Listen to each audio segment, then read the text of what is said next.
Matt, very good to see you. I like today's topic, why DIY investors earn less.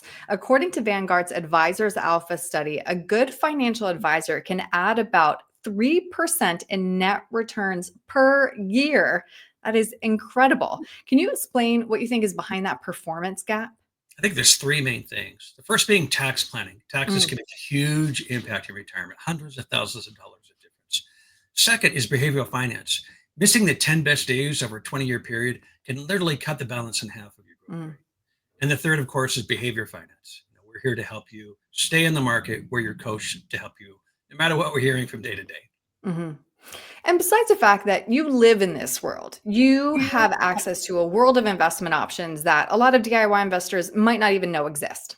And not just us, but also compared to other broker dealers. I Yeah. go to all the big meetings at Brookstone, and I came from the broker dealer world. And in the broker dealer world, we did not have access to what we have on the fiduciary side. Hmm. Here, Hmm. we're completely independent. We have the structured notes that are just performing very well, previously only available to institutional investors. And then we have the buffer funds, which again, we didn't have with the broker dealer world, where you have a cushion to the downside.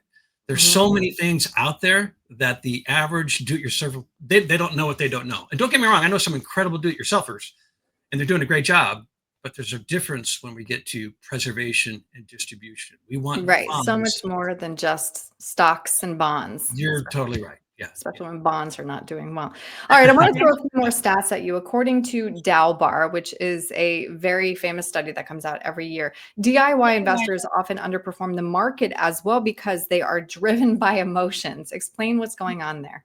Yes, that is so true. And we see it today. We saw it in 2022. We saw it in 2008. And I think you have a chart we'll look at there where it just talks about the cycle of euphoria, from euphoria to despondency, right?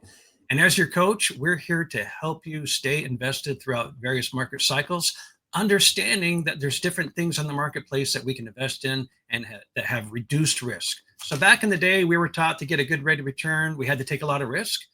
That's what finance generally teaches us. But today, there are things with reduced risk that can give us a comparable and even better rate of return. Hmm. Well, and when you have a plan, you're not reacting to these emotional swings in the market. That is what we do. So, a part of that plan is including investments that help us throughout various market cycles, help Hmm. you not just accumulate, but preserve the wealth that you've accumulated while we distribute it in retirement. Hmm. Many DIY investors believe they can save money by avoiding advisory fees. How do you help clients understand the value you provide? Our fees are very transparent. A part of the first appointment is going through fees, and we'll tell you exactly what we make. So when I was at the broker dealer world, if you were to ask us what the fees were, they would just say that the base fee, and they didn't even know what all the other fees were. I didn't know what all the other fees were. They were in some big book called the prospectus, but there was no fee page where you go and you list all the fees in the prospectus or in their disclosures. You'd have to dig to this page and that page, and then you could kind of figure it out. In our world, we're transparent. We tell you what the fees are. We tell you we get paid, and it'll be very clear on the first appointment. We want you to know how we're different. Hmm.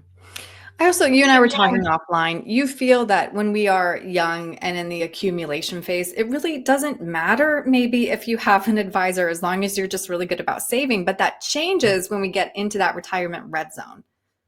That is true. I have many friends that are do-it-yourselfers, and as we're young, yeah, you're not going to convince a 20-year-old, if he's all in buying his stock, whatever. But as we get older and closer to retirement, especially if we have a spouse that maybe is not a part of our, trading, and they're not doing what we're doing, God forbid something happened to you. Mhm. How's that spouse going to be able to handle that at a traumatic time? Mhm. As we get older, we want investments that are going to still give us a good rate of return with reduced risk. And we have to keep in mind that we did that video on stop using the S&P 500 as a benchmark. In that video, we explain how you can have a positive rate of return and a negative balance. So don't get so wrapped up in the rate of return. Get wrapped up in how much money did I really make, right? Mhm. Mhm. And we want to help you keep your money. I think it was Will Rogers said, I'm more concerned about the return of my money than the return on my money. We're here to help you with that. Smart man. For someone who is thinking about hiring an advisor, what's the best way to start that conversation to determine if they should? And what should they expect in that first conversation? First conversation where it's just going to be, I love to meet with you face to face, whether, if you're out of the area in a different state, that's fine. We can do a Zoom or whatever. But in the first meeting, it's just going to be, I want to find out where you're at. I want to find out what you want. I want to find out what your goals are. And then we're just really going to get to know each other. And I'll explain all the fees and how we get paid. And there's never a time fee or consultation fee for our effort or our recommendations. If you're looking for a second estimate or a second a recommendation, a second look, if you will, at no cost, that's what we're here for. We're here to help you, and I'll help you every day, all day long. Just give us a call and we'll go from there. Yeah, Matt, thank you. Why don't we point people that direction if they want some help with a financial plan? How can they get a hold of you? Best way is by phone, 425-256-3105, or you can email me at mberkland@choosevault.com. All right. Matt, thank you so much for your time today. I appreciate it. I appreciate you, Aaron. Thank you so much.